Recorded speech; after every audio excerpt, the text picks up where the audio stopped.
Well, if you're sensitive, as those of us who are on a spiritual path are, right, you have to live your life in a different way. That's all there is to it.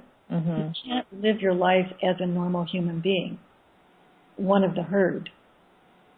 So you have to take the time, you have to love yourself enough to block out the time that you need, right? Yeah. And you have to make other choices sometimes in life. You have to decide what's most important, what's more crucial, because if you don't, then there is the situation of feeling overwhelmed, of feeling awash in everything, of feeling lost. And yes, you can learn from that experience, but you have the right, and it's built in with embodiment. You have the right to preserve the integrity of your own awareness field and make choices about how you want to direct the life stream. So there's a basic, it feels like you're just skirting over, you're just brushing through a really important point here. And you need to stop and decide, is that actually important to me? How important is evolution to me? And an understanding, Rama used to say with us, it's not about making money and it's not about paying a mortgage and raising a family. It is, because those things are manifesting in the physical. Those things are part of the physical.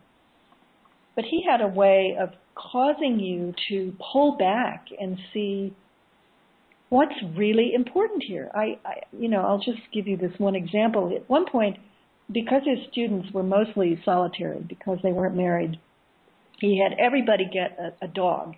And he picked the breed and everything. He said, Scotty, you need to get a Scottish Terrier. And so we had all these people, highly sensitive, spiritual seekers, training to be mystics, acting out on each other constantly. Everybody suddenly got a Scottish Terrier.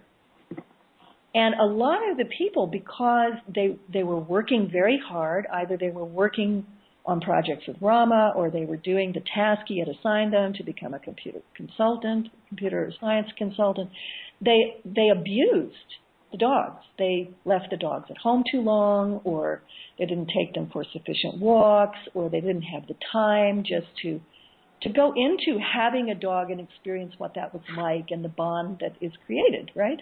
Mm-hmm. And every once in a while this would come up in a meeting. And he would say, in the bigger scope of things, I consider that worthwhile. If someone's abusing a Scottie and a Scottie dies because someone lets it run out in the street and get run over, from his perspective, there was no death. From a universal perspective, it's just incarnation and experience and coming and going, and people make a very big deal out of being born and dying, and that's not the reality of the situation. Life goes on forever, in one form or another, he used to say. And so if that Scottish Terrier gets run over, and if it does something for that person, if it opens their heart, or if it makes them stop and see, wow, I made a mistake there, I'm going to do it differently the next time, or I've learned an important aspect of incarnation. He said that's well worth it. And it behooves us to pull back and gain perspective from time to time and remember, what are we here for? We're here purely to have experiences and to evolve. That's the experiment. And if it has become about your son's soccer game or paying the mortgage or getting the report done on time at work, while those things have their place, they are being viewed out of perspective. And the way you establish perspective is by cutting out the time for yourself and living your life in a different way, in a spiritually street-smart manner, where you know, as a sensitive being, there are certain things you cannot engage in. There are certain things that you have to keep your distance from. There are certain people you need to cut out of your life. There's certain changes you need to make. There's a certain amount of time you need to block out.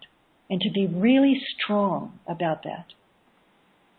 Because if you don't, then you'll be overwhelmed and awash in the collective emotion that's playing out in a very chaotic time. And there's nothing wrong with that, because there's no judgment about this. There's no God sitting in the sky with a long beard, judging and keeping a document on how well you're doing. It's just you. It's just you and you deciding, what do I really want in this incarnation?